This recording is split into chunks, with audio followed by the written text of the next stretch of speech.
Alright guys, so as you know, I love this camera. It's the GH5. It's the camera I pretty much started my channel on. Maybe the GH4 you could argue, but it's a great camera. I really love it, and yeah, it's still awesome in 2021. I think they come for the stabilization and the fairly decent price, but they stay for some of that user interface because the menus are great. But today we're talking about one specific part of the user experience, and that is the customization of this camera, which is, I don't know. It's one of the biggest things that you can completely rewrite and reprogram all these buttons. The GH5 actually has 20 customizable options just on the buttons. Well, spoiler, some of it's going to be touchscreen, but 20 different things you can assign to different options. You can completely change this camera to do really whatever you want. If you haven't really thought through and reprogrammed these buttons, I think you're missing out on some of the biggest benefits of Panasonic Lumix and specifically the GH5 cameras. So here's like an additional fact for you. If you hold any of these custom buttons, like say this one on the front, for long enough, it'll actually come up with a menu here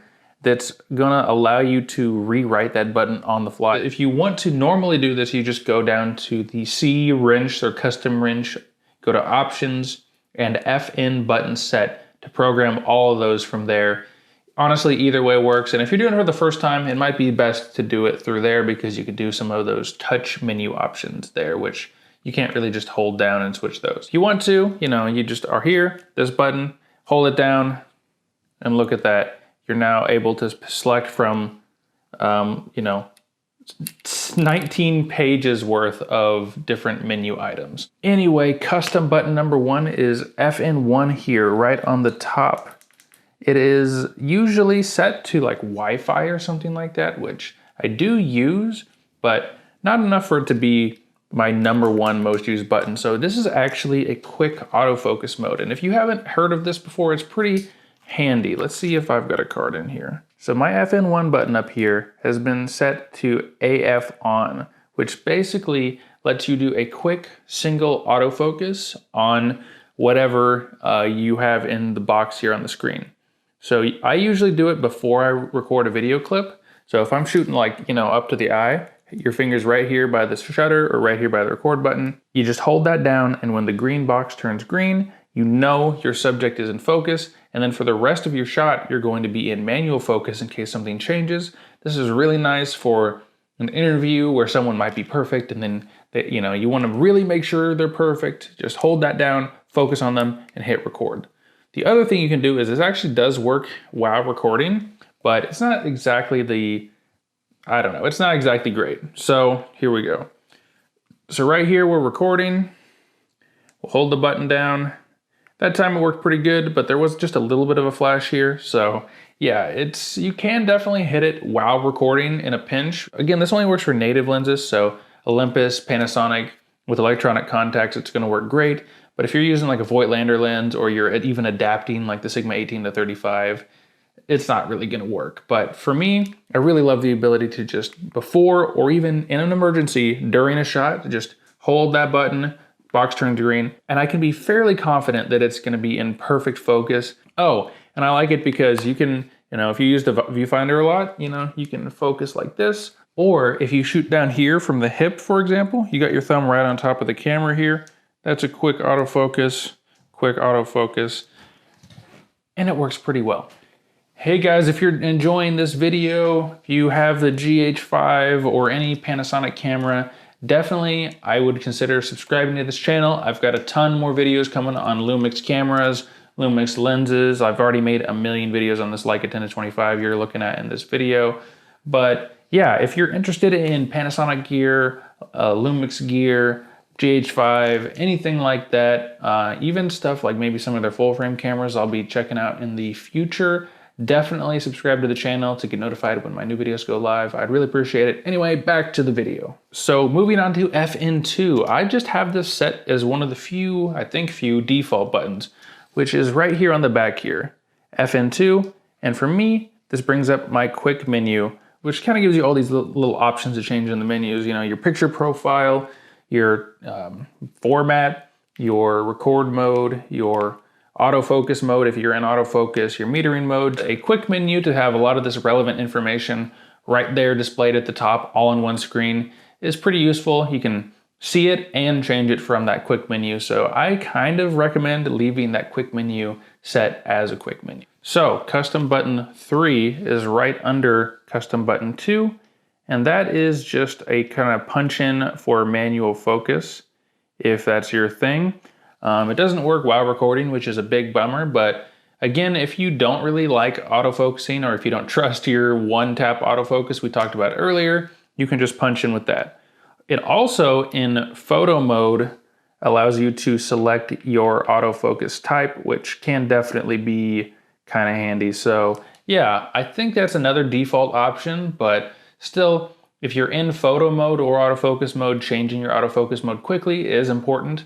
And if you are doing a lot of manual focus work, and especially if you don't have an Olympus or Panasonic lens, which you can't do the one-tap autofocus trick with, having that ability to punch in with like a Canon lens or an old vintage lens or whatever to get peak focus. Honestly, I think the focus peaking on this is kind of like okay, but it's not great. And so being able to punch in on the back here and just double check your focus with your eyes rather than trusting a like tool like peaking is definitely preferable, at least to me.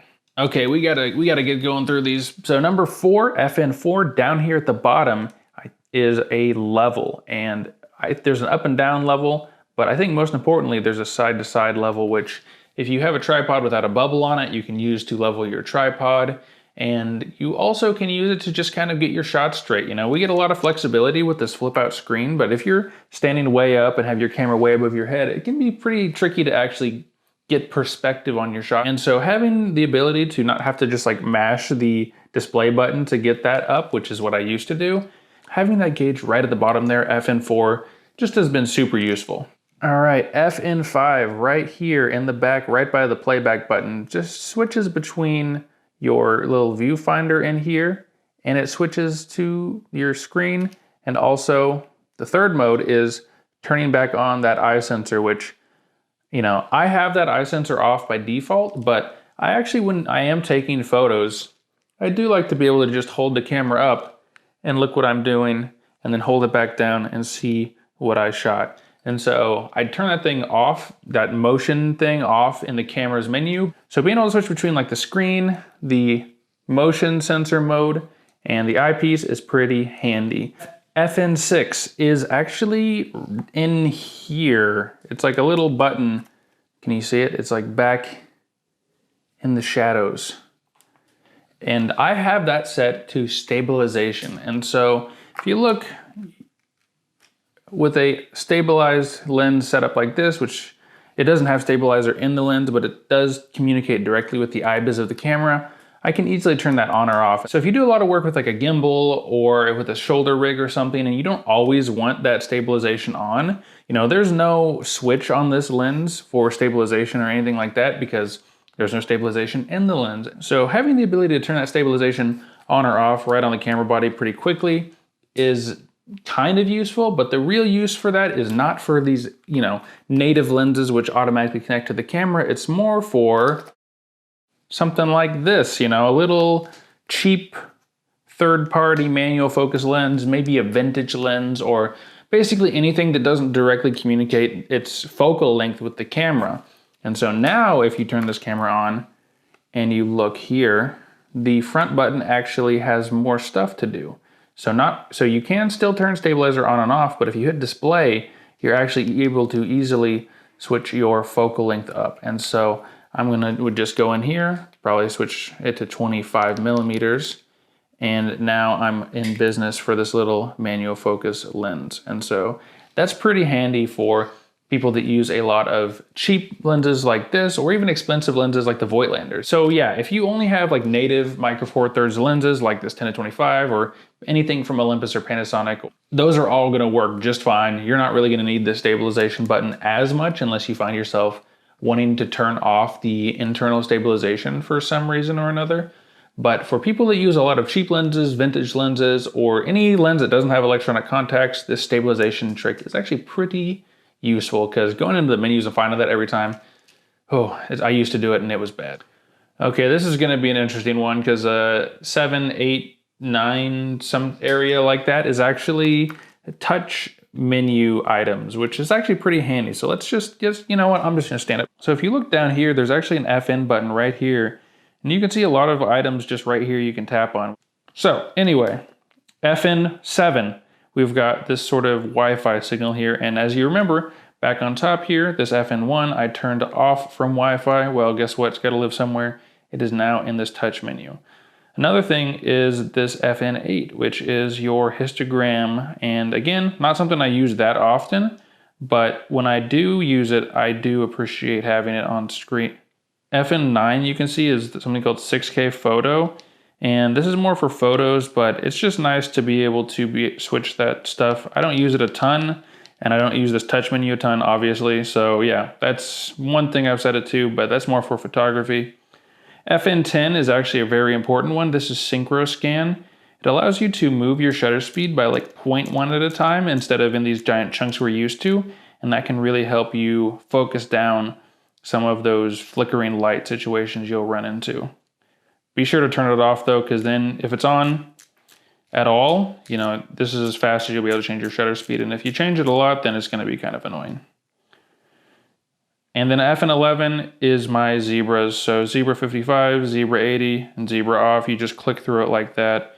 It's super nice.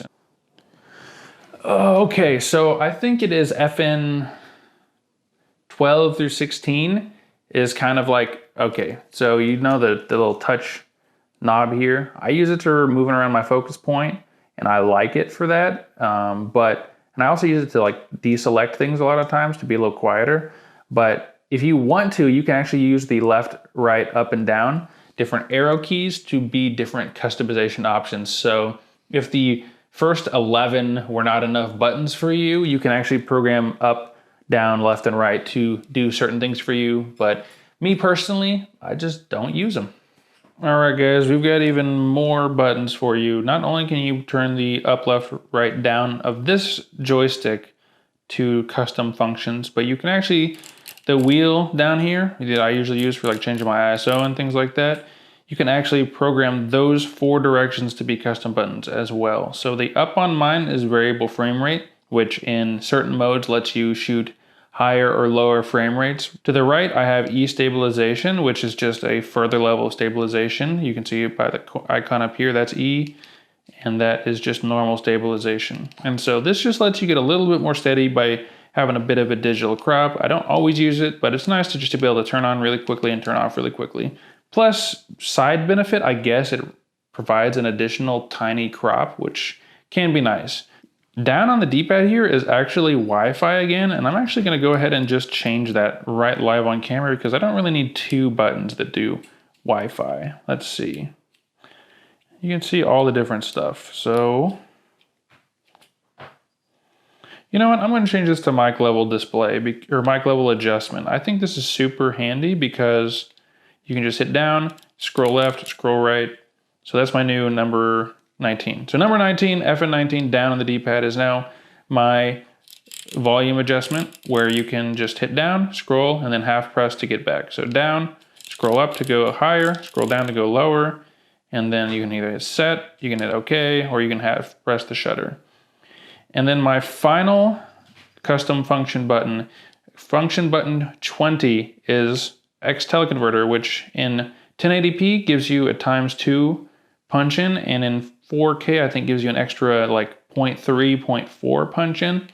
And so when you're in those situations and you need to just be a little bit closer, don't have time to change lenses, you can punch in an additional 30% with this extra X teleconverter option. All right, guys, this channel takes a pretty decent amount of work to put out videos every once in a while, and I'd really appreciate it if you subscribe to let this video reach more people and gain more momentum. And I'm gonna try to throw in some extra bonus effects here. So if there's anything on your custom buttons that you couldn't quite justify putting in, but you do use fairly regularly and is just buried in menus and you can never seem to find it, there's a really cool option of like what's called My Menu. It's this little purple guy down here. And you can actually go to the, I think it is the last page, and do My Menu setting and just add pretty much any menu item into this list in any order you want it. And so if there's one thing that you can't just quite justify be on a physical button. You can add those into that little menu there, and that's actually pretty handy. I know I just hate sitting around on set looking at all these different options, hitting all these buttons, scrolling through menus like while the client's there like waiting. It's just not a good look, and so I generally like to have all my stuff nice and tidy and be able to, if I need to enable or disable a setting quickly, find it just as easily in sort of my menu settings. So that's just another great option Panasonic gives us to sort of customize this camera to work how we think it should work.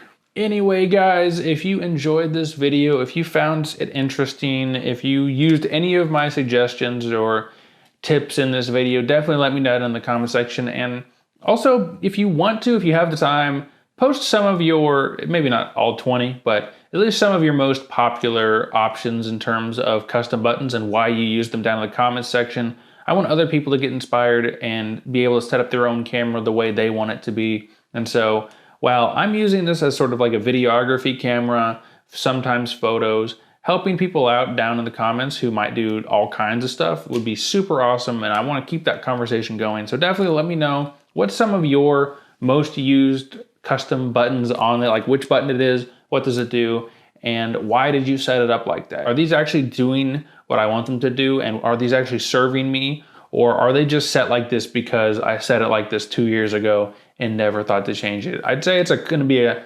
constant process of updating your camera, reassigning these custom buttons, and figuring out what the best way to set this camera is up for you. So anyway, if you thought this video was interesting at all, definitely like, comment, and especially subscribe to get notified when my new videos go live. And if you do, I will see you in the next video.